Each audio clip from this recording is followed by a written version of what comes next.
Ok,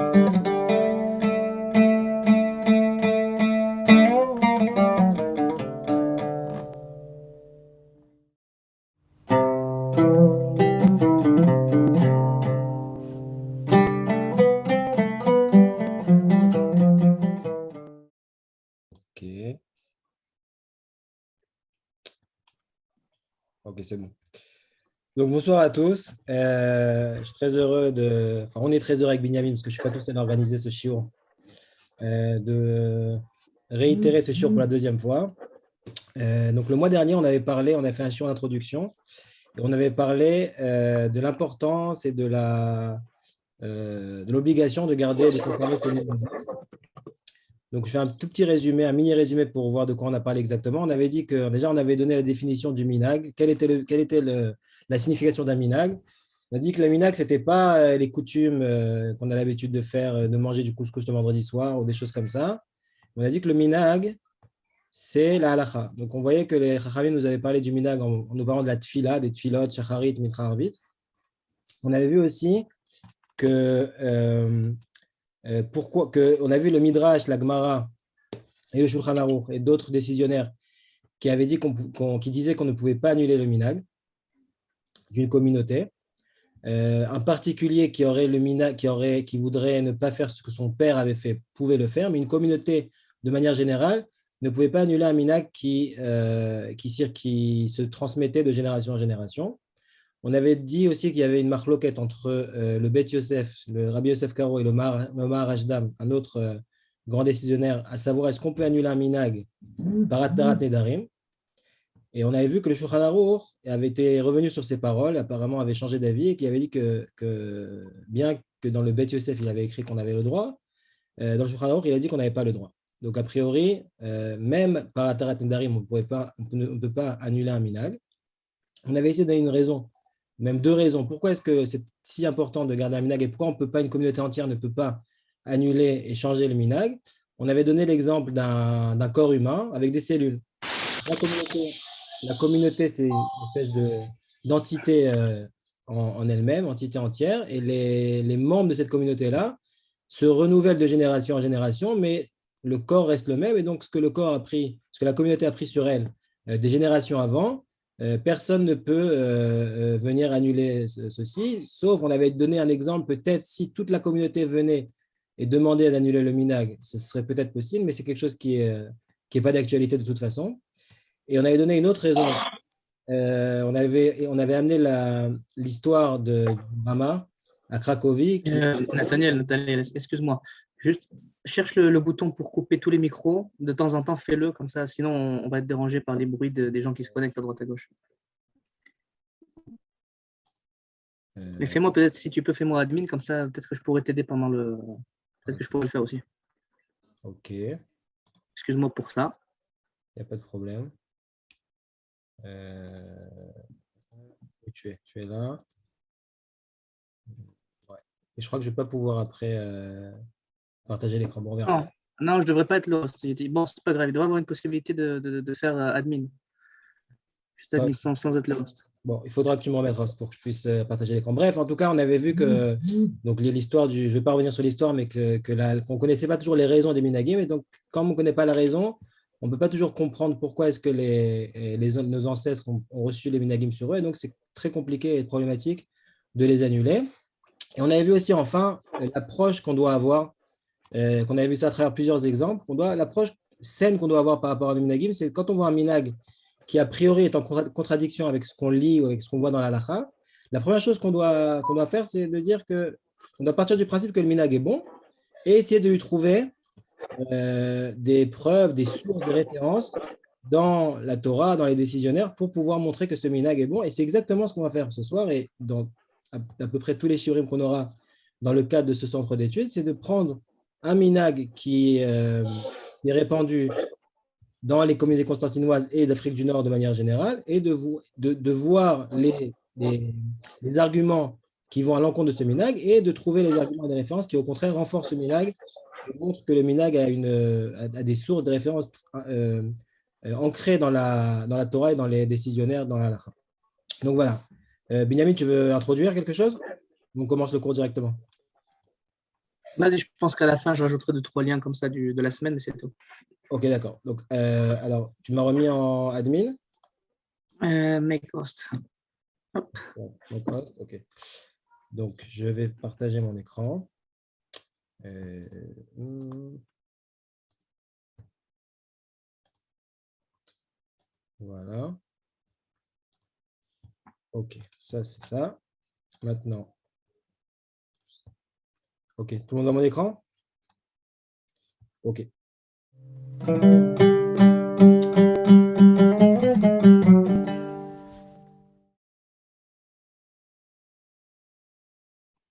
Donc, quand on parle de, donc en fait, de quoi on veut parler ce soir, donc les 10 commandements, est-ce que donc on va lire cette semaine Parashat Yitro, c'est l'une des 3 fois où on lit les Aseret Adibrot, les 10 commandements à la synagogue en public. Et donc il y a le Parashat Yitro, Parashat Vaïtranan bien sûr, et la fête de Shavuot. Et on sait très bien que, enfin, la plupart des gens qui sont là, si ce n'est tous les gens qui sont là, savent que on a l'habitude, au moment où le Shaliach Tibour, le Baal Koré, celui qui lit la Torah, commence la lecture de la Aseret Adibrot, tout le Kal se lève, comme un seul homme, et reste debout jusqu'à la fin de la lecture de la Aseret Adibrot des 10 commandements. Et je pense que ce minag-là, peut-être avec le minag de la bracha sur le Hallel à Rosh Chodesh, c'est 2 minags qui sont très, très symboliques et qu'on cite très souvent lorsqu'on vient parler des minagim d'Afrique du Nord. Et c'est peut-être, c'est pas de hasard de toute façon, qu'on parle de ça, qu'on commence le premier shiur, donc après le shiur d'introduction, sur ce shiur-là, sur ce minag-là qui est d'actualité, puisqu'on va lire les Aseret Adibrot ce Shabbat. D'ailleurs, je profite de ce shiur et de l'occasion pour déjà demander la permission à mon Avi Mori et Mimorati qui sont là dans l'Assemblée et de leur souhaiter Refoua Shelema. Kadosh Baruch Hu leur envoie la guérison et la Refoua très bientôt, Bezrat Hashem, Refoua Shelema. Amen. Ceci étant dit, nous allons commencer donc avec la première source pardon, qui nous parle, a priori, qui n'est pas directement liée avec le sujet. Dans la Maseret Tamid, la Mishnah nous parle du planning, de l'emploi du temps des Kohanim au Beth Amikdash. Des Kohanim au Beth Amikdash, et elle nous dit la chose suivante. Donc, je répète juste Salut le Rav. remarque technique.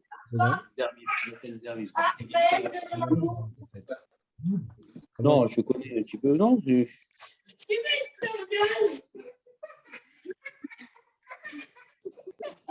t'es vraiment pas marrant. Attention, on entend des gens. Si vous n'avez pas de questions, essayez de couper votre micro pour ceux qui viennent. Merci beaucoup. Je pas faire mute. Bon. Okay. Tu peux faire mute sur les gens parce que sinon on ne va pas y arriver. Mais j'arrive pas. J'ai pas l'option. Bon. C'est pas grave. Ok, donc continuons. Bref, donc la Mishnah nous dit la chose suivante. Amar lahem hamemuneh, donc celui qui est responsable des Kohanim, barechu bracha achat ven birchu, donc il fait une première bracha et il faisait la bracha. Kiru aseret adevarim, donc c'est quoi aseret adevarim? C'est la aseret adibrot. Et Barthénora nous dit les fichen ikar à Torah. Est-ce que c'est l'essence même de la Torah? Shema, donc le Kriyat Shema, Vayim Shamoa, donc la première paracha du Shema, la deuxième paracha du Shema et la troisième, Barechu Atam, Beshalosh Brachot, donc faites Birkat Kohanim, Emet Veyatzi, Ve'avoda, c'est la bracha de Retze, ou Birkat Kohanim. Pardon, Shalosh Brachot de l'Amida, pardon, Shalosh Brachot de Kriyat Shema, Emet Veyatzi, Avoda, c'est Retze, et Birkat Kohanim. Donc, on voit d'ici que les Kohanim dans le Beth Amikdash récitaient les Aseret Adibrot tous les matins. Sur ce, la Gemara dans Maseret Brachot nous dit la chose suivante. Dekorim Aseret Adibrot, Shema ve'ayim shamoa, ve'yomer, emet ve'yatzi, ve'avoda birkat kohanim. Donc, de la même façon, la Gemara reprend les paroles de la Mishnah au niveau du Beth Amikdash et des Kohanim. Amar Rav Yehuda, Amar Shmuel, Av bigvulin bikshulik rotken. Donc, le Rav Yehuda, au nom de Shmuel, nous dit qu'en dehors du Beth Amikdash, donc dans la ville, dans les synagogues normales, on va dire, ils ont aussi voulu instituer le fait de lire les Aseret Adibrot. Et là, chez Gvar Bitloum, Bitne Taromet Aminim. Mais en fait, ils l'avaient déjà annulé à cause de Taromet Aminim. Taromet Aminim, c'est difficile de traduire ça en français. On pourrait dire la colère des mécréants, mais ce n'est pas exactement ça. Donc, on va garder Taromet Amid, on va juste voir l'explication de Rashi. Et dans tout le shiur, on gardera l'expression de base, parce qu'elle est pratiquement intraduisible. Donc, Rashi nous dit c'est quoi, de quoi on nous parle? Bikshu, Likvoa, Seret Adibrot, Bikriyat Shema. Donc, ils ont voulu rajouter une paracha dans le Kriyat Shema, une quatrième paracha, de dire les Aseret Adibrot. Bipne Taromet Aminim, c'est quoi en fait cette histoire-là de Taromet Aminim? Chez Lo Yomru le Ameharetz, En Shar Torah Emet, Vetedou, chez En Korin Ela Mashama Akadosh Baruch Hu, Veshamu Mipiv Besinai. Donc, c'est qui ces minimes-là? Rashi, je l'ai mis entre parenthèses, parce que c'est une version qui a été censurée. Donc, il dit que Rashi, il dit c'est quoi les minimes? Talmidei Yeshu, Talmidim de Jésus. Et en fait, c'est les premiers chrétiens qui disaient que les seules choses dans la Torah qui ont été dites par Dieu lui-même, c'est la Aseret Hadibroth. Tout le reste, c'est Moshe ou c'est une invention des Juifs. Ce n'est pas l'essentiel de la Torah. Je vais essayer de faire mieux quand même. Il y a du bruit. Nathaniel, essaie aussi, si tu peux, de surligner de temps en temps parce que c'est difficile de voir sur le document comme ça. Tu peux pas? Si, je peux. Tu as raison. Ah, super. Donc là, on est là. Merci pour ces remarques techniques qui sont très judicieuses et qui vont aider à suivre le shiur. Donc en fait, de là, on voit, jusqu'à présent, on n'a pas trop de rapport avec la lecture des Aseret Hadibroth à la synagogue, mais on voit quand même que ce fait même de lire les Aseret Hadibroth en public, il y avait un problème de le faire à cause de ces chrétiens, de ces minimes qui allaient induire en erreur les simples du peuple, et en leur disant qu'en fait, la seule chose qui a été dite par Dieu, c'est la Aseret Hadibroth, tout le reste est une invention. De là, le Rashba nous dit, le Rashba qui est un des grands décisionnaires parmi les Rishonim, donc des rabbanim médiévaux du Moyen-Âge, qui nous dit la chose suivante. Shaltem Od, donc on a posé une question. Shaltem Od, Maou Lomar, donc je suis là. Maou Lomar, Aseret Hadibroth, Bashachar Bevet HaKnesset. Donc on a posé la question. Nous, on voudrait lire les Aseret Hadibroth au Bet HaKnesset tous les matins. Et la réponse, Asur la Sotken, on n'a pas le droit de faire ça. Pourquoi? Vafalpi Shaniou Maseret Amid, Varbitloa Bipnet Aromet Maseret Amid, pardon. Donc, bien qu'on a vu qu'en temps, on faisait ça, on lisait la Aseret Hadibroth, ça a été annulé à cause de Taromet Amid. Donc, je ne retraduis pas, les choses sont claires. D'ailleurs, s'il y a quelque chose qui n'est pas clair, n'hésitez pas à ouvrir votre micro et à poser une question. À n'importe quel moment. Je sais que tous les textes sont en hébreu, j'essaye de tout traduire. Je ne lirai pas tout d'ailleurs, il y a des choses que je traduirai directement, mais s'il y a quelque chose qui n'est pas clair, ou au niveau du texte, ou au niveau de la compréhension, n'hésitez pas à poser votre question. Ok, de là le Shulchan Aruch nous dit, donc le Shulchan Aruch on est déjà dans la halacha, Tov lomar parashat ha'akeda ou parashat haman, ici on parle de la tfila du matin, encore, et le Shulchan Aruch dit que c'est bien de dire la parashat ha'akeda, donc Akedat Yitzhak, parashat haman, quelque chose qu'on ne fait pas aujourd'hui, mais la Akedat Yitzhak, on le dit tous les matins. Parashat Haman, on ne le fait pas. Ve'aseret Hadibroth, et les 10 commandements, ou Parashat Ola, donc la Ola, le Korban Ola, ou Mincha, ou Shlamim, Chatat, Ve'Hashem, tous les textes qu'on dit sur les Korbanot tous les matins. Aga, le Rama sur ce dit, Ve'davka biyachid, mutar. Donc, le fait de dire la Aseret Hadibroth, on a le droit de le faire que chacun pour soi. Sur le moins Betsibour. Mais on n'a pas le droit de dire les Tzibour. Il s'appuie sur l'avis du Rashba qu'on a vu juste avant. Pourquoi? À cause, encore une fois, de Taromet Aminim, pour ne pas qu'on croit que les Aseret Hadibroth, c'est pas l'essentiel, mais ce n'est que ça qui a été dit au Har Sinai. Pour l'instant, aucun rapport avec le minag dont on parle, qui est de se lever pour les Aseret Hadibroth. Jusqu'au moment où est venu le Rambam, ou plutôt est venue une communauté, est venu poser la question au Rambam. Je ne vais pas tout lire, c'est long, je vais juste dire ça à l'oral. La question est la suivante. Il y avait le minag d'une certaine communauté était de se lever, de se tenir debout pendant la Aseret Hadibroth, pendant la lecture publique de la Aseret Hadibroth. Il y avait un rav qui disait qu'il fallait se lever. Et il y a un rav qui est venu, qui a remplacé le rav de cette communauté-là, et qui a interdit à la communauté de se lever. Il a dit que c'est interdit. Pourquoi? À cause donc de Taromet Amim, comme on a vu. Voilà. Et c'est un peu compliqué parce qu'il y a 3 rabbins. Il y a un autre Rav qui a remplacé ce Rav-là et Niftar, est décédé. Il y a un Rav qui l'a remplacé qui a dit qu'au contraire, il faut revenir au minag ancestral, au minag d'origine, et se relever au Aseret Adibrot. Et il donne plusieurs arguments. Il dit déjà, hein, on ne se lève pas parce que on montre que c'est plus important, c'est que c'est la seule chose qui a été dite au Sinaï, mais on se lève en souvenir du peuple juif qui s'est levé au pied du Har Sinaï. Comme il est marqué, ils se sont tenus debout au pied du mont, au pied de la montagne. Et il dit aussi qu'ils ont trouvé que ce minag-là était répandu à Bagdad, dans Bagdad, la ville en Irak. Et donc, il lui pose la question au Rambam, est-ce qu'on doit écouter ce Rav-là qui est revenu et qui a réitéré le minag de base que le Rav d'avant avait annulé, ou alors il faut continuer à écouter les paroles du Rav qui est décédé et d'annuler ce minag-là, de continuer à rester assis donc, et de ne pas écouter le nouveau Rav qui nous dit de nous lever. Et une autre question qui est assez intéressante, ils disent Ve'im aminim em akaraim ou akutim. Ils posent la question, c'est quoi ces minimes-là dont parle la Mishnah? Est-ce qu'aujourd'hui, de nos jours, on a dit que du temps de la Gemara, c'était les premiers chrétiens. Mais là, c'est le Rambam habitait à une certaine époque, vivait dans un environnement musulman et non pas chrétien. Mais il y avait les Karaïm, les Karaïtes. Les Karaïm, c'était on peut appeler ça une secte, qui existe encore un petit peu aujourd'hui, mais qui est très, très peu répandue. D'ailleurs, en Israël, les Karaïm, ceux qui sont descendants des Karaïm, doivent se convertir pour pouvoir se marier en Israël. Bref. C'est quoi ces Karaïm-là? C'est des gens qui ont reçu sur eux que la Torah Shebirtav et pas la Torah Shebelp. Et ils avaient aussi d'autres objections par rapport à la Torah, par rapport aux sages. Entre autres, cette histoire de la Aseret Adibrot, dans lesquelles ils voyaient quelque chose de très important. Et donc, ils posent la question aujourd'hui que les Karaïm ont une grande influence sur le peuple juif. Est-ce que c'est la même chose finalement? Est-ce que ces Karaïm-là peuvent être considérés comme les minimes dont nous parle la Mishnah et la Gemara? Et là, réponse du Rambam, donc il dit que ce que le rabbin là, qui est décédé, qui avait annulé le minag de se lever et avait demandé de rester assis, c'est le bon minag. Donc il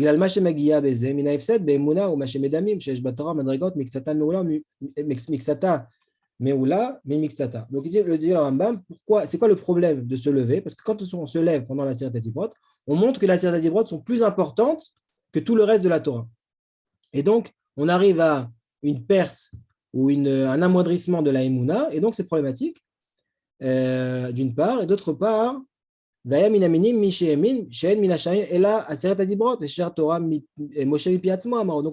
comme on a dit avant, il y a des mécréants qui disent que la seule chose qui a été donnée au Har Sinaï, c'est la Aseret Adibrot, et tout le reste, c'est Moshe qui l'a inventé de son propre gré. Et donc, il dit, c'est pour ça qu'on a interdit de lire les Aseret Adibrot tous les jours, sans rapport avec le minag des Aseret Adibrot. Donc, de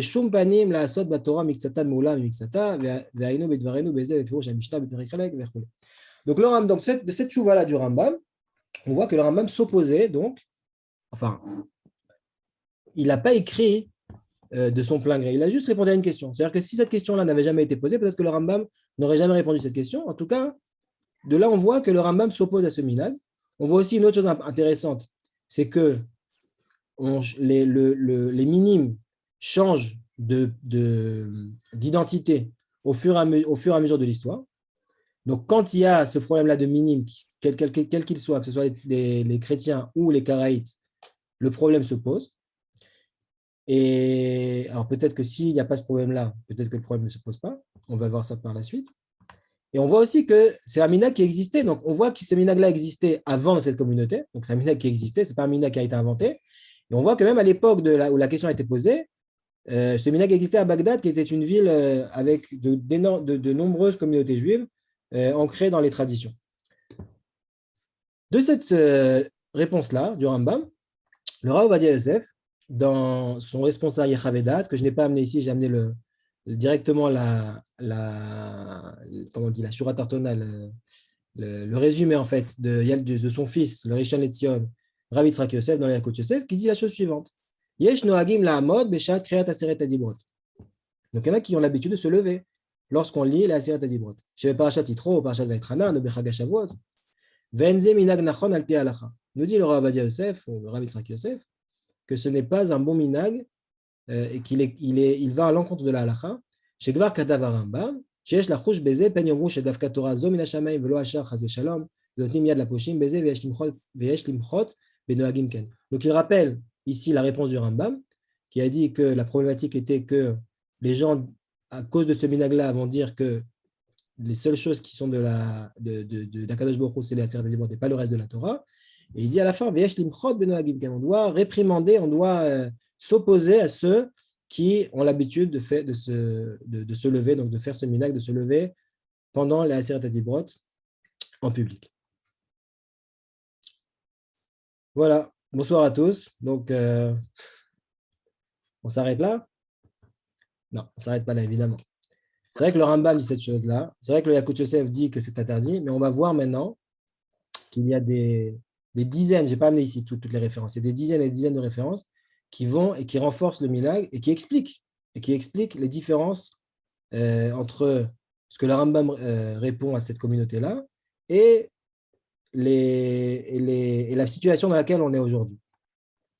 Le premier qui a parlé de ça, je ne sais pas si c'est exactement le premier, mais un de ceux qui a parlé de ça, c'est le Maharshal, qui donne ici une raison qui explique. Il dit les choses suivantes. Là, il ne parle pas des Aseret HaDibrot, il parle du fait de dire, de réciter la Aseret HaDibrot le matin. Il ne parle pas de se lever, du minhag de se lever pendant la kriya des Aseret HaDibrot en public, mais de les dire le matin. Shuvani noeg lomar Aseret HaDibrot kodem baruch she'amar.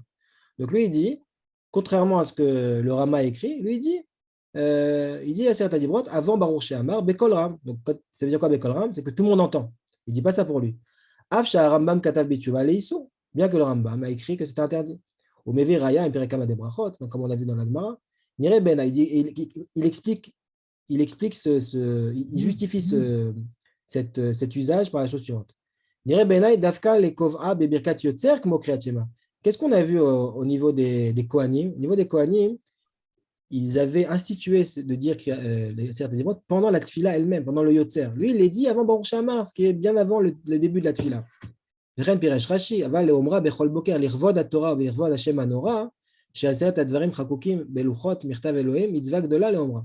Ren katavator shtav lobro. Donc lui, il dit en fait qu'il n'y a pas du tout de problème de dire les Aseret HaDibrot. Le seul problème, c'est que de les dire dans la tfila, je ne sais pas exactement, il n'explique pas exactement pourquoi ici, peut-être que c'est un hefsek, peut-être que c'est quelque chose qui est différent de ce que les Chachamim ont institué, mais en tout cas, le fait de le dire même en public, ça n'a aucune incidence sur l'amoindrissement de la Emouna chez les gens. Au contraire, il dit qu'on le fait en l'honneur de la Torah, en l'honneur de Akadosh Baruch Hu, et il dit même c'est une grande mitzvah de le dire.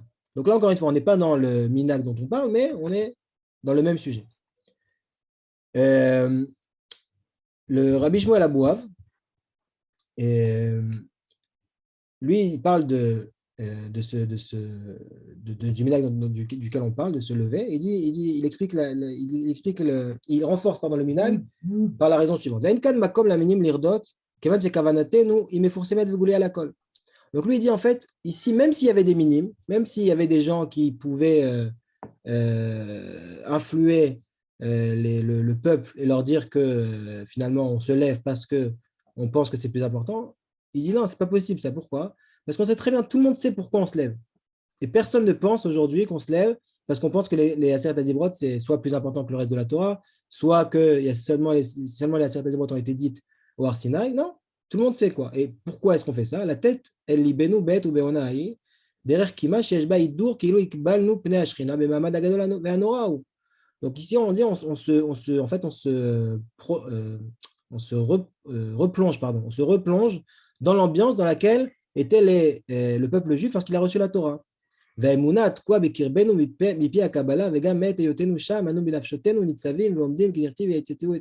disent au contraire. Nous, on a une forte émouna dans le fait qu'on a reçu la Torah à Sinaï. Donc le fait de se lever, ça renforce au contraire notre émouna. Il dit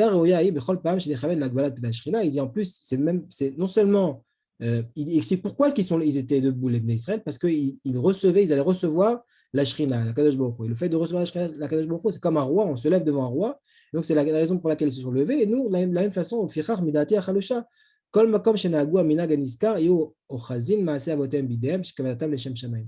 Il dit, dans tous les endroits, a priori, de là, on apprend même que lui, on verra aussi par la suite, qu'un autre, décisionnaire contemporain renforce le minhag, bien que lui-même n'avait pas l'habitude de le faire. Ici, on voit a priori que lui non plus n'avait pas l'habitude de le faire, parce qu'il dit que tous les endroits où ils l'ont fait, ils doivent continuer à faire leur minhag, parce que, et garder, donc, vous vous rappelez, Masé Avotem Bidem, c'est l'expression qu'on a vue dans les shiurs derniers, c'est l'expression de la Gemara, au niveau, à propos des Bishan.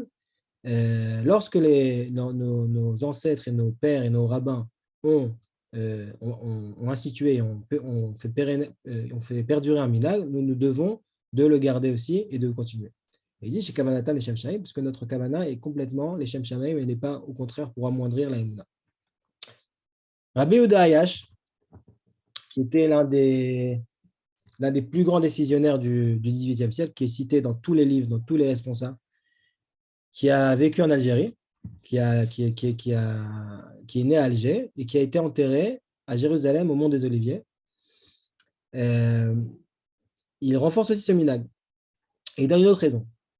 Il dit la chose suivante. Raïti la Rav Yad Aaron, Shevi Misham Sefer Bet Yaakov, Shekatav Sherabim Noagim Echag HaShavuot, Sheikru Akal Pasuk Shel Aseret HaDibrot, Ve'achas Roser Oto. Donc là, il donne il y a encore un autre minhag qui était que au moment de la lecture en public de Aseret HaDibrot, celui qui lisait la Torah lisait un pasuk, pardon, le Kal lisait un pasuk et le Shader Tzibur, donc le Baal Koré, répétait ce pasuk. C'était un minhag qu'on ne connaît pas, mais il y avait un minhag comme ça.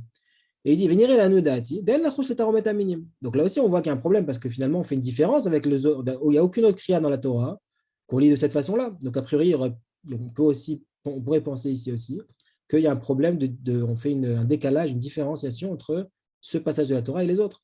Et là, Ksheomrim Aseret Adibroth Beseder Atfilot et Kriyat Azmirot. Aval la kriya shel Sefer Torah afal pi sheu meshune mishar akriot lefi minhag haniskar mikol makom akol yodin shazman beseder aparashot ou agorem lo omram bekol ram ki nitnu bekolot ubrakim ufirsom gadol.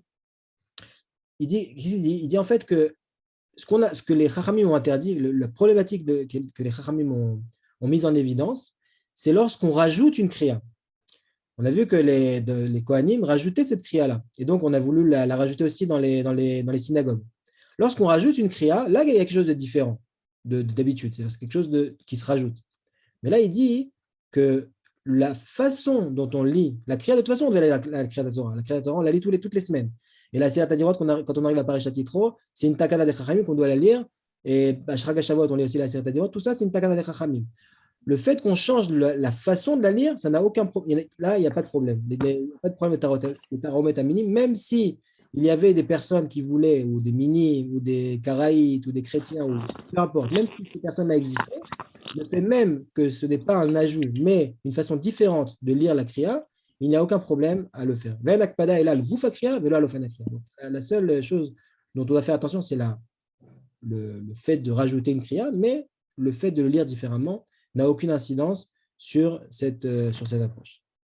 Donc il dit, la reine levatel minagam, imaya minakavua, encore une fois. Si le minag était dans la communauté de le faire, il ne faut absolument pas l'annuler. Le Chida, qui était contemporain d'ailleurs de Rabbi Yehuda Ayash, qui se sont rencontrés à Jérusalem, il donne encore une autre raison. ואם כן אחא שקוראים בספר תורה כל התורה מדי שבת בשבתו וגם ביום זה שהם קוראים עשרת הדיברות קוראים איזה חלק מהתורה בספר תורה לתלן בה דמאוחר דהכל אמת אלא שהם עומדים בהם להיות שהם יסוד התורה ונכתבו בלוחות ואומרם הקדוש ברוך הוא לכל ישראל ואמרם הקדוש ברוך הוא לכל ישראל ויחרד כל העם באמירת הקדוש ברוך הוא אותם ורוצים לעשות איזה זכר לקום באמירתם. Le Chida nous dit la Aseret HaDibrot, c'est vrai qu'il n'y a aucun passage, il n'y a aucun mot, il n'y a aucune lettre qui est plus importante qu'une autre dans la Torah. C'est vrai. Mais il y a quand même des madrigotes. Il y a quand même des choses qui ne sont pas plus importantes, mais qui ont un statut différent, un statut particulier. Tout a été dit au Har Sinaï. Toutes les lettres de la Torah ont la même valeur, mais il y a des choses qui ont un statut particulier. Et même historiquement, on sait que Mahamad Har Sinaï, c'est quelque chose, le fait le don de la Torah, c'est quelque chose que personne ne peut dire que c'est quelque chose de pas important. Même ceux qui s'opposent à ce minhag-là sont forcés de reconnaître que c'est un événement historique d'une importance capitale.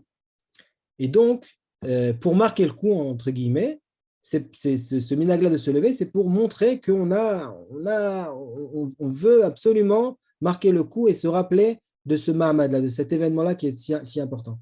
Il dit, ou baiser, loyesh kpeda. Sur ça, il n'y a aucun problème de le faire. Il dit que cette communauté-là, ou ces communautés-là, on avait ce minag-là pendant de nombreuses années. Donc, il cite le Rabbi Yehuda qu'on a vu plus haut. Donc,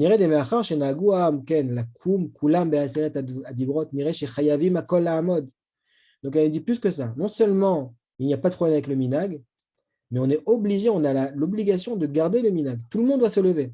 Il dit même si ce minag-là serait théoriquement en contradiction avec la halakha, on a l'obligation maintenant qu'il a été, accompli durant des années, tout le monde est obligé de se lever. Pourquoi?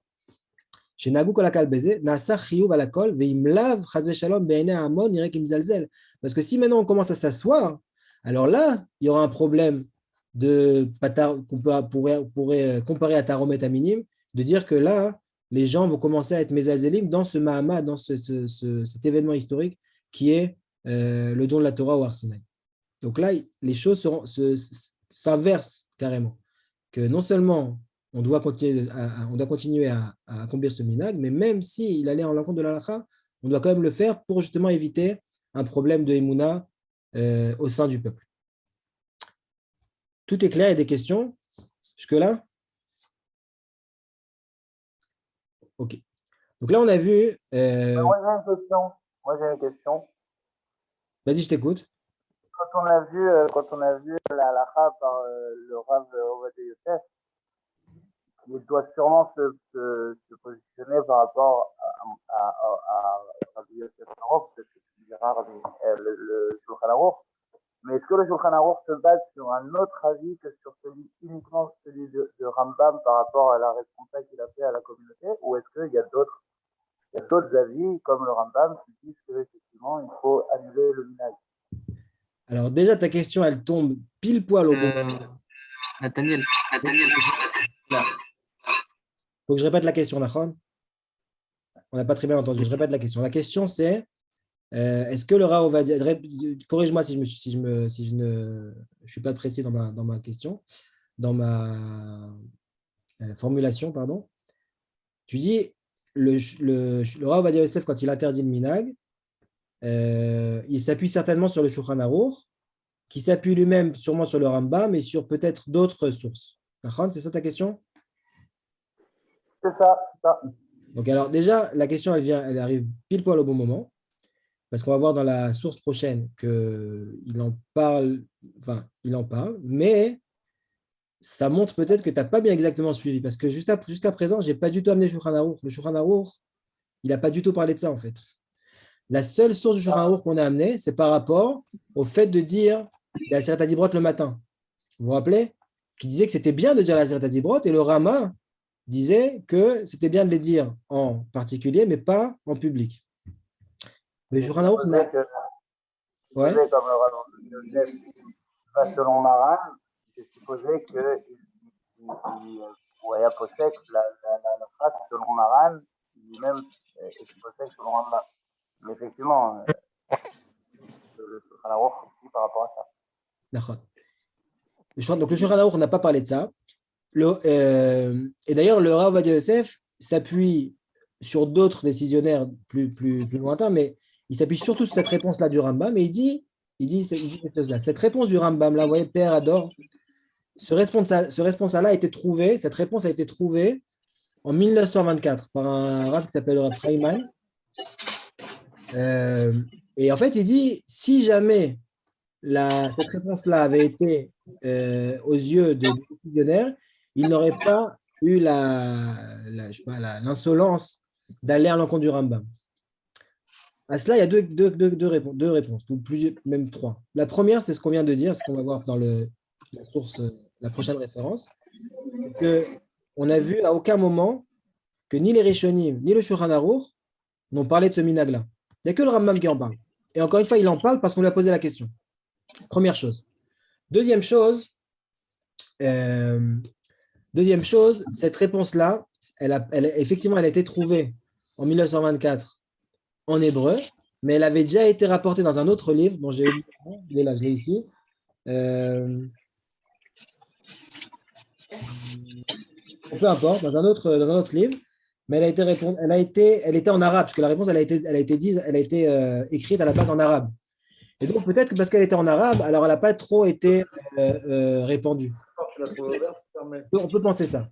Quoi qu'il en soit, on voit que cette halakha-là n'a été citée par aucun des Rishonim.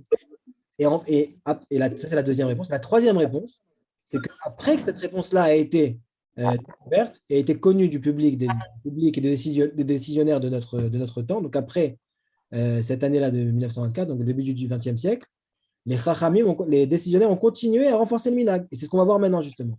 Donc, le premier, est-ce qu'il a dit Rav Ovadia Adaya, qui est originaire de Syrie, et lui, il n'avait pas du tout le minhag de se lever pendant la Seret Dibrot. Lui, son minhag, c'était de ne pas se lever pendant la Seret Dibrot. Et pourtant, il renforce le minhag. Et il dit la chose suivante Bechor Shor, donc il cite un autre livre. Chez Katav, le Yashev al-Masharif, Ve'ar Rambam, Ve'ar Rosh, Ve'ar Rava, Ve'ar Poska Alachot, Ve'shmitu Ardina, des Kriyat Aseret Dibrot, des Bitlut, des Taromet Aminim, Ve'o Mipne, des Aïna, les Kaminim. Excuse-moi, encore, je vais demander à l'assistance, tout le monde d'éteindre vos micros parce qu'on a du mal à entendre. Désolé. Bye. Tu sais comment on fait pour faire mieux à tout le monde? Parce que je n'ai pas trouvé en fait. Si je trouve, Il y aura un bouton quelque part, mais. Peut-être là? Non? Peut-être là? C'est bizarre. Ah, peut-être ici en fait. Non? Non. Sinon, tu vas chez une personne et tu peux le faire manuellement des fois quand tu sens que. Voilà. Ok. Donc, en fait, il nous dit que l'histoire de lire les 10 commandements le matin, personne n'en a parlé. C'est une halakha qui n'a été rapportée par aucun des Rishonim. Et pourquoi? Et il dit pourquoi est-ce que ça n'a pas été rapporté par les Rishonim? Parce que cette histoire de taromet à minime, que ce soit les chrétiens, les karim, peu importe, aujourd'hui, de nos jours, ça n'existe plus.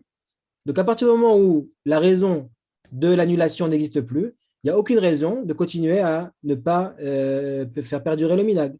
Veimken, afla sovrim de gambe amida shayer taromet aminim. Donc là, on parlait du fait de dire les Seret Dibrot le matin. Mais il dit même pour ceux qui pensent qu'on n'aurait pas le droit de se lever pendant la Seret Dibrot à cause de taromet aminim, aré bazmanazé, les kaminim. Aujourd'hui, il n'y a pas de minim, il n'y a pas ce problème-là. Vev de mikol makom lo malou libola sot maase, enze la bikriya, mishum svarat arashba. Et il dit, si jamais on pouvait, oui, avoir le chashash, la crainte des minimes quand même, ce ne serait que par rapport au fait de la lire. Donc on a dit, de rajouter une kriya. Mashenken ba'amida, den zecher lamo b'divrei rajba. Le rajba qu'on a vu, je répète, le rajba au tout début, après la Gemara, on a vu que le rajba dit qu'on n'a pas le droit de lire les Aseret Dibrot. Il n'a parlé que de lire les Aseret Dibrot. On a vu que le fait de rajouter une kriya, c'est problématique. Mais le fait de se lever pendant la kriya d'Aseret Dibrot, le Rajba n'en a pas parlé. Et s'il n'en a pas parlé, ça veut dire qu'il pense que même lui pense qu'il n'y a pas de problème. Shapir matinal le meribad maase afilo le chatrila d'avou de la le sifala. Donc on peut continuer ce minag le chatrila. Donc encore une fois, donc c'est un décisionnaire qui a connu la réponse du Rambam, qui n'avait pas l'habitude de se lever pendant la Aseret Dibrot, puisque dans les contrées de l'Est d'Eret Israël, donc les Dot HaMizrach, n'avaient pas ce minag-là. Malgré tout, il dit que les communautés qui ont le minag de le faire, ils doivent continuer à le faire. Contrairement au Rav Ovadia Yosef, qui lui aussi n'avait pas le minag de le faire, mais lui qui dit que les communautés qui ont l'habitude de le faire doivent annuler ce minag. On va le faire. OK. Et là, on voit aussi que c'est très intéressant parce que ce minag-là dont on parle, on est en train de parler des minagim d'Afrique du Nord, c'est un minag qui est répandu aussi chez tous les. Et donc, si on fait une petite statistique de manière grossière, on pourrait arriver à la conclusion que peut-être 2/3 du peuple juif a ce minag-là de se lever pendant la Seret Dibrot. Tous les Ashkenazim le font, pratiquement, enfin, de ce que je sais. Donc, les communautés d'Afrique du Nord le font. Les communautés sfarades de Londres, d'Amsterdam, bref, qui sont originaires d'Espagne, d'Afrique du Nord à la base, le font aussi. Donc, en fait, c'est qu'une seule petite minorité de communautés qui n'ont pas ce minag-là. Et donc là, on va rapporter aussi des décisionnaires ashkénazes qui renforcent le minag. Le premier, le plus grand du nom, le Rav Moshe Feinstein, les Baligrot Moshe, qui donne aussi la même réponse que le Haskill a dit. הנה בדבר עמידת העם בשעת עשרת הדיברות שנהגו שיש מפקפקים, מה שאתה מתרץ מחמת שנהגו לעמוד גם בשירת הים, בפרשת בשלח ובשביל של פסח, שמזה רואים שעיקר דברים שעומדים, אף שלא שייך שם דברי המינים. יבינו שהוא מטעם אחר הוא תירוץ נכון, לכן נראה... Lui donne une réponse qui a priori ne serait pertinente que pour les Ashkénazes, mais on pourrait quand même la prendre pour nous aussi. Il dit le fait qu'on voit que dans les autres, dans ces communautés ashkénazes, ils se lèvent pour d'autres passages de la Torah, comme par exemple Shirat Hayam. Donc les gens, il dit même s'il y aurait ce problème de tarot, ce problème de taromet à minime, les gens comprendraient que le fait de se lever, c'est pas spécialement pour Aseret Adibrot, mais on se lève de manière pour d'autres passages de la Torah, pour rappeler le Mahamad, pour rappeler l'événement historique dans lequel, d'une part, qui était un événement d'une ampleur et d'une grandeur et d'une magnificence extraordinaire, comme le don de la Torah ou la traversée de la mer Rouge, mais aussi parce qu'à ce moment-là, ils étaient debout. Et donc, c'est pour ça qu'il n'y a aucun problème. Les gens ne vont pas commencer à croire qu'on se lève pour donner plus d'importance au Aseret Adibrot. Le Rav Soloveitchik, qui avait aussi lu le minag de se lever, qui est aussi des ressortissants des communautés ashkénazes, il donne un autre minag qui était pardon, il ne donne pas un autre minag, il donne une autre explication par rapport à un autre minag qu'on fait lorsqu'on lit les Aseret Adibrot. Il parle du minag de lire les Aseret Adibrot avec le Ta'am Elyon. Là, ça, c'est quelque chose de différent. Pourquoi est-ce que cette kriya-là, on lit avec le Ta'am Elyon et pas les autres passages? D'ailleurs, quand on dit que le Ta'am Elyon, on a pris l'habitude avec Binyamin de faire la distinction entre Ta'am Elyon et Mangina Elyona.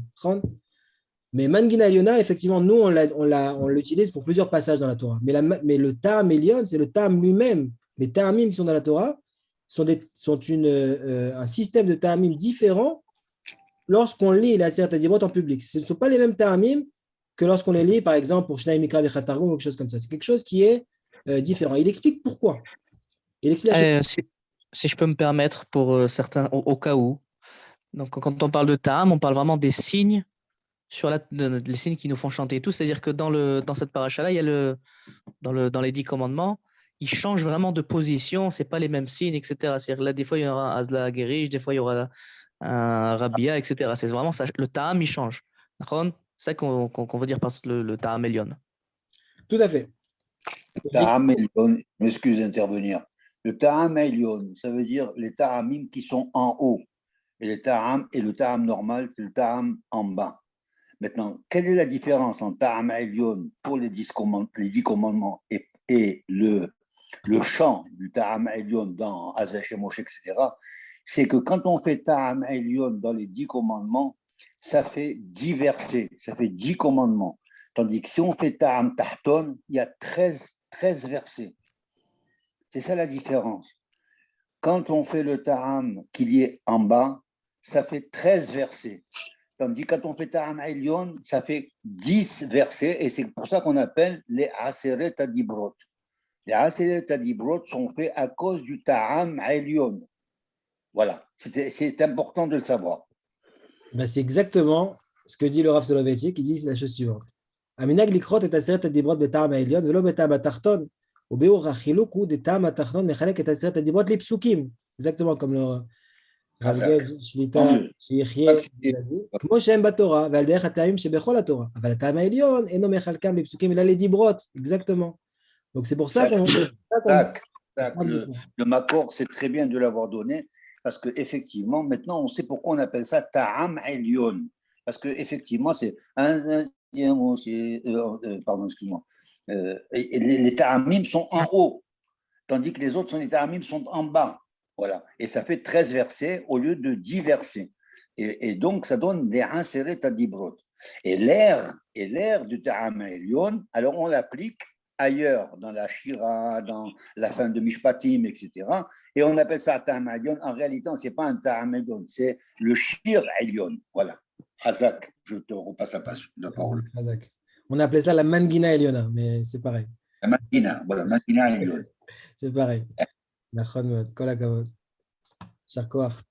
Bon, alors, je n'ai pas besoin de répéter parce que c'est un peu long et c'est exactement tout ce que le Rav Gadi nous a dit. C'est exactement ça. Et donc, il rappelle aussi pourquoi on se lève pour rappeler le Zecher les Mahamad. Donc, c'est le mot Mahamad, Arsinaï. Les gens étaient debout. Même l'appellation officielle de cet événement-là, il rappelle le fait de se tenir debout. Donc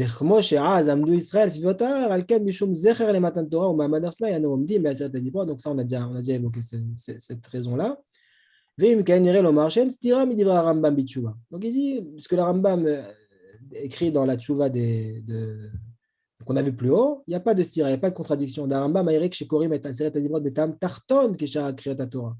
Il parle de là, il fait, bon, le Rav Soloveitchik, il est assez, d'abord, il parle beaucoup du Rambam, surtout dans ce livre-là, c'est un livre sur les halachot du Rambam, mais il est très pointilleux il fait ce qu'on appelle des chilukim. Ok, mais bon, bref, c'est une façon assez ashkénaze d'étudier la Torah, mais c'est assez intéressant. Et là, le chiluk qu'il fait, il dit que le Rambam a parlé du fait de lire les Seret HaDibrot en tam tarton, lorsqu'on le lit comme n'importe quel créateur Torah. Là, à ce moment-là, il y a un problème parce qu'on lit, on va dire que c'est la même chose, ça a le même statut. Il dit peut-être que à l'endroit, à cette époque-là et dans cette région-là du monde où le Rambam habitait, vivait, peut-être qu'il n'y avait pas de Taramélion. Il émet une hypothèse. Donc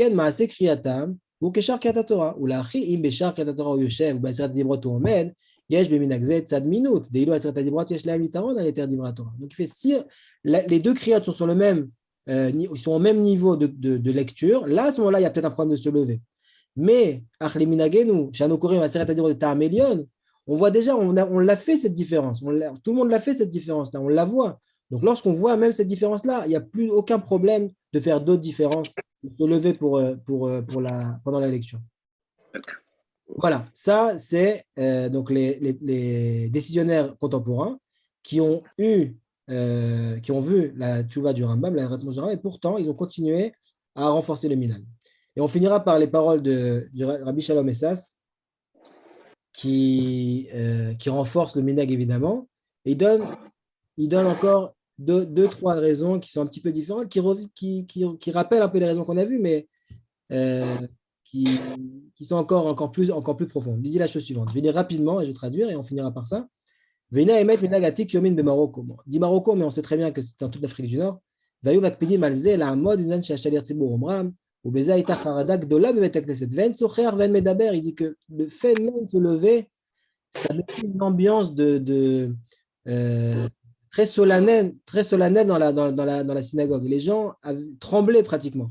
ושורש דבר זה, ממה שהיה בשנה אחת של קבלת התורה, שהיו קולות וברקים, וכולי, כתיב היה רעם, ויענו ויעמוד מרחוק. Donc, il rappelle aussi d'autres psukim, d'autres versets à propos du don de la Torah, où on voit le mot ויעמוד, que les Bnei Israël étaient debout, ובאמת ראיתי כאן באיזה בתי כנסיות, שהקהל יושבים. Et il dit, quand le Rav Messas est arrivé en Eretz Israël, il a vu qu'il y avait des Juifs, certaines communautés, qui étaient assis pendant la certaine. Il trouvait ça, comment dire, pas triste, mais il dit que les gens ne s'intéressaient pas à ça. C'était comme une autre kriya, une autre lecture. Moi, je suis en soufim. Donc on a parlé de ça justement. À Kolomdim, quand un roi se rentre dans une pièce, tout le monde se lève. Là,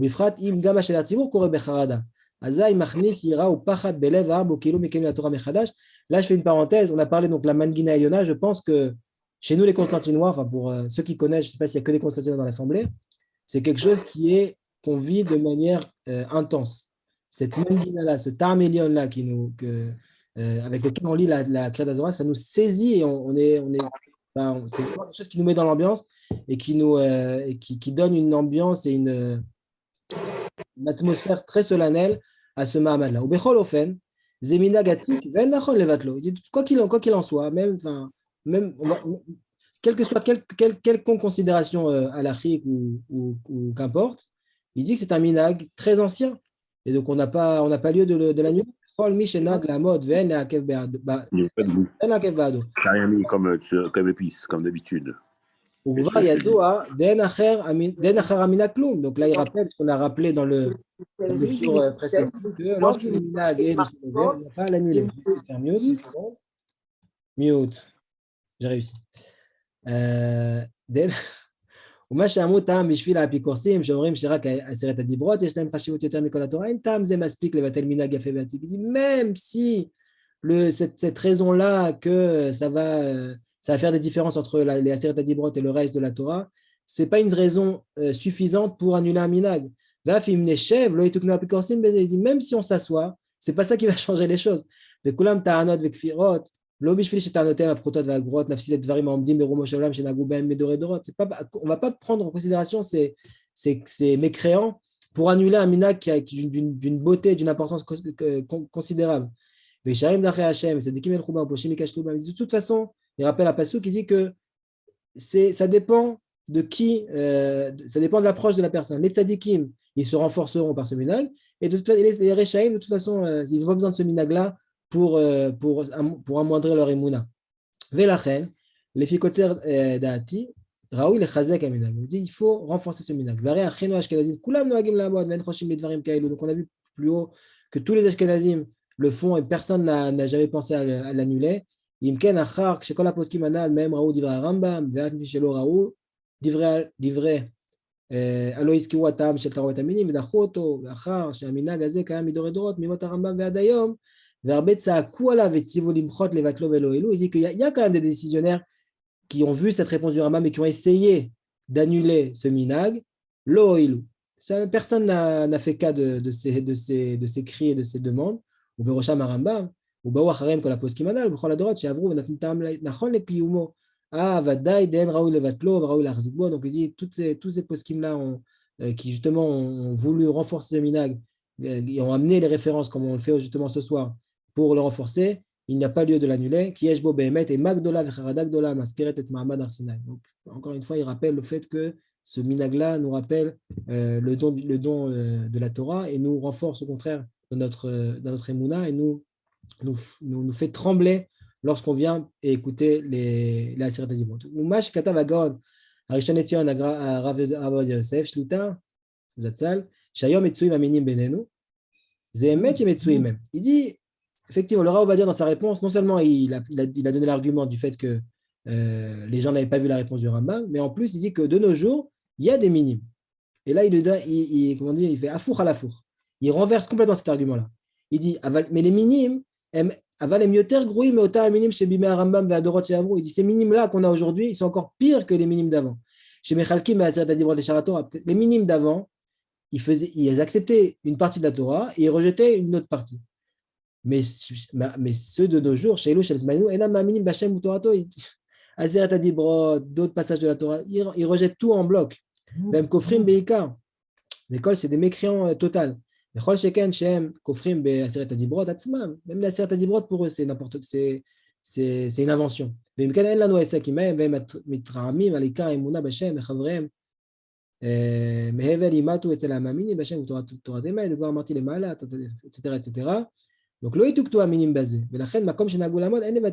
toute façon, mais le fait qu'on s'asseye, ne va en aucun cas aider à ce que ces minimes-là arrêtent d'avoir des arguments anti-Torah contre la Torah. Donc au contraire, ce n'est pas une raison pour l'annuler, pardon.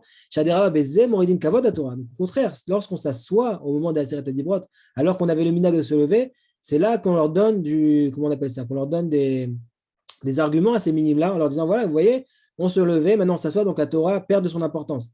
Aval mitzvah, alem l'achzik beminhag hamatov, shen bo kim kavod v'adar v'tiferet et toratenu hakdosha, v'chol hamechabed haTorah gufo mechubad ha'briyot, zewana. Donc, nous dit le Rabbi Shalom Essas qu'au contraire, aujourd'hui, il faut renforcer ce minhag de se lever, puisque le fait d'annuler ce minhag et de s'asseoir pendant la Aseret HaDibrot, alors que pendant des années et des générations, on a eu le minhag de se lever, c'est ça, au contraire, qui amoindrit la émouna chez les gens. Et le fait de le garder, ça renforce cette émouna-là. Je voudrais juste, avant de finir, de faire quand même une remarque.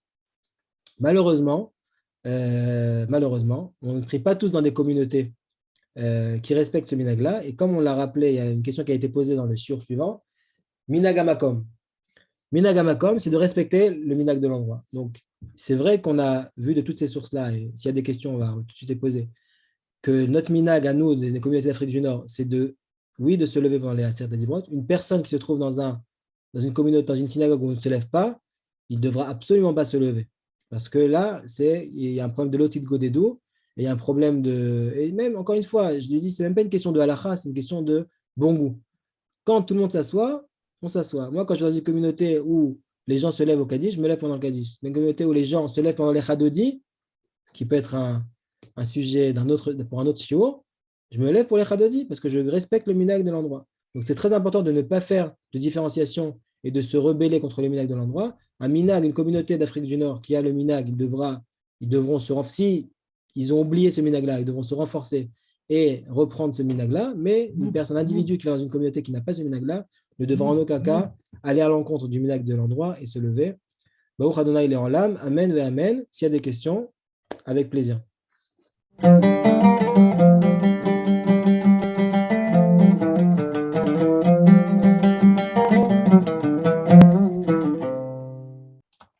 Chazak ou Baruch. Chazak ou Baruch.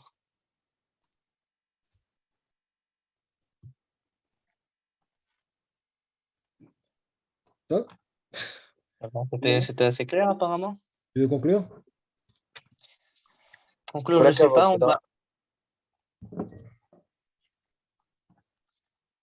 Je vais rajouter 2-3 choses, pas forcément liées au cours, mais si jamais quelqu'un veut rajouter une question, qu'il le fasse, si ça lui arrive pendant les petits ajouts. D'abord, Chazak ou Baruch, Rabbi Nathaniel. Et j'ai beaucoup aimé la réponse à la fin du Rav Messas. Je n'avais jamais pensé, c'est vraiment waouh, magnifique. Moi, après, je ne sais pas s'il y a une réponse absolue à ça. À mon avis, ça doit être sûrement relatif à l'endroit, mais pas mal de communautés françaises, c'est-à-dire d'Afrique du Nord, qui sont mélangées. On voit des Marocains, des Tunisiens, des Algériens, des Constantinois, etc. Il y en a certains qui voudraient se lever. Il y en a certains autres qui ont lu à droite à gauche certaines sources et donc qui disent non, il ne faut pas se lever, il ne faut pas se lever, qui, en général, cette réponse-là, elle est plus agressive. Je me demande comment on peut faire dans ce genre de cas pour que tout le monde puisse avoir le shalom. Il y a des communautés dans lesquelles il y a un rave ou il n'y a pas de rave. Il n'y a pas de rave en général. S'il n'y a pas de rave, il faut qu'ils se mettent d'accord.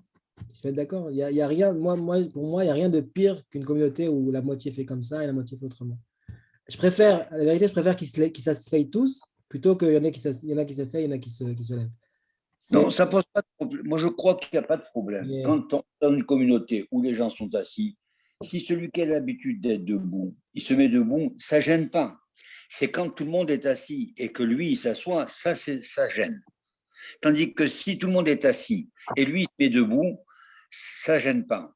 Au contraire, il fait comme son minhag, mais ça jure pas contre les autres. Je vais vous donner un exemple extraordinaire.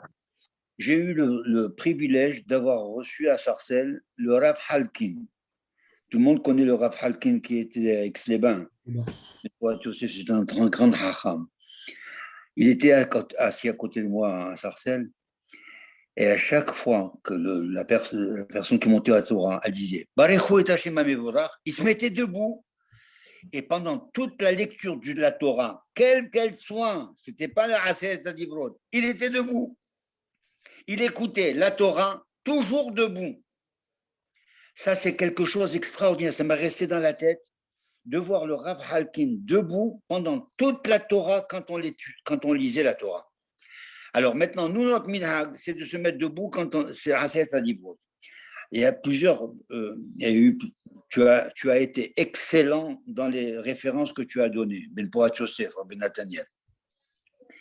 Mais je vais te donner un hidouche, si tu veux bien. Avec plaisir. Et ça va permettre de régler un problème qui est contre les minimes. Quand on se met debout pour les Aseret Adibrot, alors soi-disant, la Torah, on ne se met pas debout, mais les Aseret Adibrot, c'est quelque chose qui est fondamental, et alors donc le reste, non. Alors il y a un hidouche extraordinaire qui dit Asher le're'echa, Asher le're'echa. Il y a 7 lettres. ce sont les 7 lettres qui en sont en relation avec les 7 mitzvot de Rabbanan, qui font avec les Tiriat mitzvot Keter Shel Torah, les 620 mitzvot de la Torah. Ça veut dire que dans les Aseret Adibrot, il y a 620 mitzvot avec les 7 mitzvot des Rabbanan. Ça veut dire que quand on se met debout pour les Aseret Adibrot, on ne s'est pas mis debout pour les Aseret Adibrot seulement, on s'est mis à Aseret Adibrot pour les 600, pour les Keter, pour les 620 mitzvot de la Torah. Donc, personne ne peut nous dire que les minimes, ils disent qu'on n'a pas reçu la Torah. On a tout reçu la Torah, pi hagvura entièrement. En réalité, Moshe Edaber, Elohim, Anelu Bekol. Alors, l'Am Israël a dit, toi, Atam Edaber, nous, on a peur d'entendre la voix d'Hachem. Ça veut dire quoi? Qu'on a entendu les 2 mitzvot de Anochi, Velohi et de Hachem, et tout le reste de la Torah. Alors, qu'est-ce qu'ils viennent dire, les mitzvot? La Torah, c'est Moshe. Mais qu'est-ce que vous êtes en train de raconter? Le Ham Israël a demandé que la Torah soit dite par Moshe. Et on sait très bien que la Torah a été donnée par Akadosh Baruch Hu. Voilà le hidouche que je vous fais ce soir, après toutes les références que tu as données et qui permettent de savoir que quand on se met debout pour les Aseret Adibrot, on s'est mis debout pour toute la Torah, comme le Rav Halkin qui se met debout à chaque fois qu'on lit la Torah n'importe où, pas seulement pour la Aseret Adibrot. Il y a quelque chose qu'il faut savoir, c'est que Sidi Frege nous disait Atof, ça veut dire quoi? Mettez le talit sur la tête au moment de se mettre debout pour écouter les Aseret Adibrot.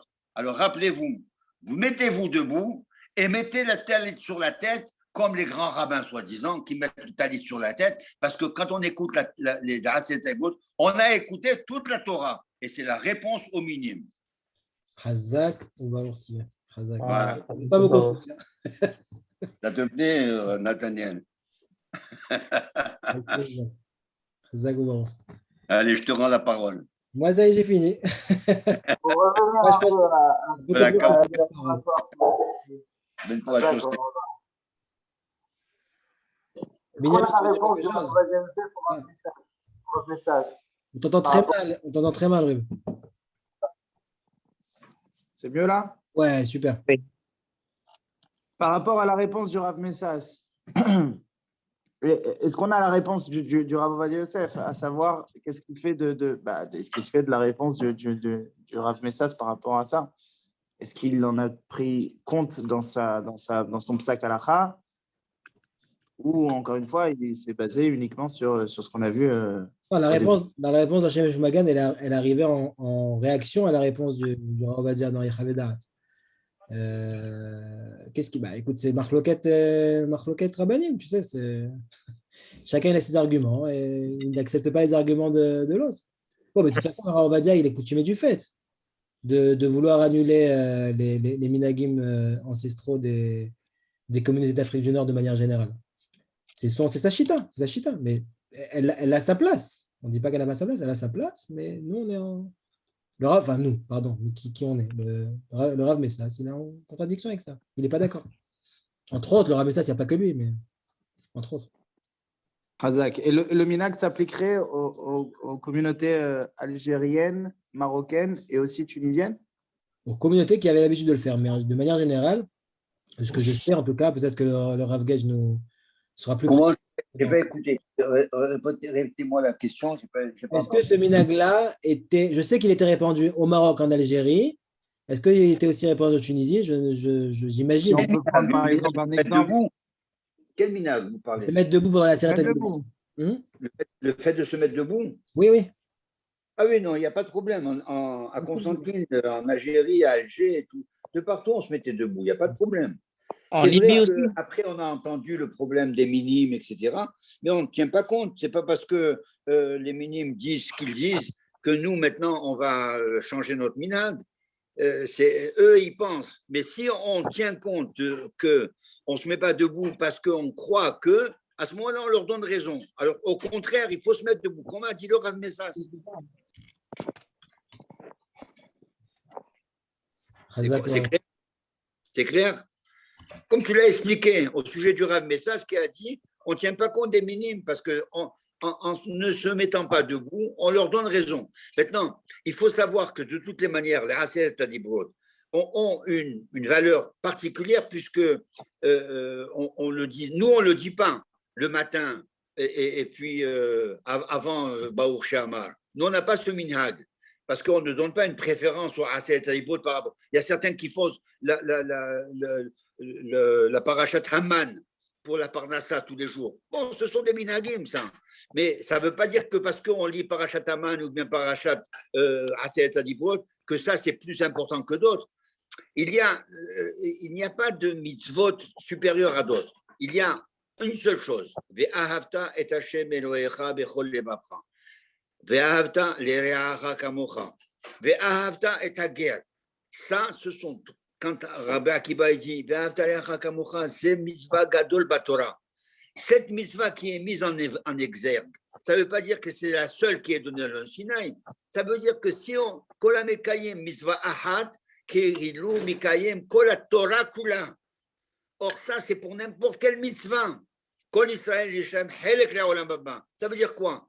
Kol Israël yeshlo pegia yecholet. לעשות מצווה, ואם עשה מצווה, אז תפס בתורה, תפס בכל התורה כולה, ניצוץ התורה כמו כל התורה כולה. Ça veut dire que quand on a fait les Aseret Adibrot, c'est déjà 10 dibrot. Alors, avec seulement Davar Ehad, ça suffit pour être Dobek, Ve'atem, Hadebekim, Badonai Elohechem, Hayim Kulechem Hayom. Comment est-ce qu'on est Dobek? Seulement avec une mitzvah. Est-ce qu'un Ben Israël ne peut pas faire une seule mitzvah? C'est pour ça, quand Israël, quand tu vas attendre de faire les 10 commandements, n'importe quelle mitzvah suffit pour être Ben Olam Haba. Voilà la grande leçon que l'on apprend. Et c'est pour ça qu'on est Ma'arir, la Aseret Adibrot, parce que Ve'atem, le Ben Israël, ils étaient Mitzasebim Tahti Tahar, en dessous la montagne. Kol hamoser et nafsho bishvil Torah, akadosh baruch hu noten lo haya olam haba. Voilà tout l'enseignement qu'on apprend, d'être debout en dessous la montagne. C'est ça la grande leçon. C'est pas être debout en dessous la montagne. Et ça, c'est une leçon extraordinaire de modestie et de possibilité que chaque neshama du Am Israël est capable d'atteindre Tahat Kisa Kavod. À toi. C'est toi qui as. Rabbi Chaim, tu as écrit que. Belle ta leçon, une fois à Joseph. Dans votre communauté, c'est grâce à toi que j'ai dit ce hidouche là. C'est grâce à moi, c'est Rabbi Chaim, tu as écrit que chez toi, il y a 50% d'Afrique du Nord et 50% de Dot Mizrach, et le fait que chacun respectait son minag a influencé les autres. Très bien, mais c'est très bien. Mais encore une fois, moi, je suis pas contre. Je dis juste que, bon, c'est pas une question de timidité ici. Au contraire, vous voyez, justement, on a mis en place ce centre d'études-là pour renforcer et rappeler aux gens la force et l'importance de minagim. Juste qu'il y a aussi une question de derrière aussi. Alors, si on peut le faire de manière discrète, quand on est chez les autres, c'est ça que je veux dire. Quand c'est moitié-moitié. C'est vrai. Il ne faut pas créer de problème. Voilà. Le shalom est supérieur à tous les principes. Il faut minhag hamakom, il est majeur. Tant qu'on ne gêne pas l'autre, la liberté de chacun s'arrête à la liberté de l'autre. Et c'est vrai qu'il ne faut pas être cholek à la makom. Mais si on peut apprendre aux autres nos minhagim qui sont merveilleux, il faut savoir leur dire gentiment quels sont nos minhagim. Elles sont tellement belles, nos traditions de Constantine. Il faut les transmettre. Alors, je vais en profiter sur cette belle parole. Il faut dire que, déjà, merci beaucoup à Nathalie encore une fois. Merci au rabbin René Getch. Aujourd'hui, on a publié justement l'enregistrement du chichi de la Parashat Yitro, donc avec le Ta'am Elyon et la Mangina du Ta'am Elyon, Mangina Elyona, sur le site. Je ne sais pas si tout le monde est dans les groupes ou même la page Facebook, etc. Rejoignez donc Constantine Minagim. Sur Facebook, il y a un groupe, il y a une page, il y a des groupes WhatsApp, etc. On a mis donc le père de notre cher Nathaniel, qui est ici présent. Il est toujours là, Monsieur Norbert Zerbi. Oui, il est là. Shalom Norbert. Et aussi le GRG, le Grand Rabbin Getz. Donc, les deux enregistrements sont sur YouTube pour ceux qui veulent s'entraîner pour ce Shabbat. Un petit rappel aussi pour ceux qui ont aussi l'habitude de le faire ou ceux qui voudraient se remettre à le faire. Jeudi soir, Seudat Sioum, Seudat Yitro ou Moshe, qu'on rappelle qui est un minag ancien d'Algérie avant qu'il soit arrivé il y a 200, 300 ans en Tunisie. Donc, on a aussi un lien. Tous les liens sont dans les WhatsApp, dans les groupes, etc. Donc, je vous invite à étudier tout ça.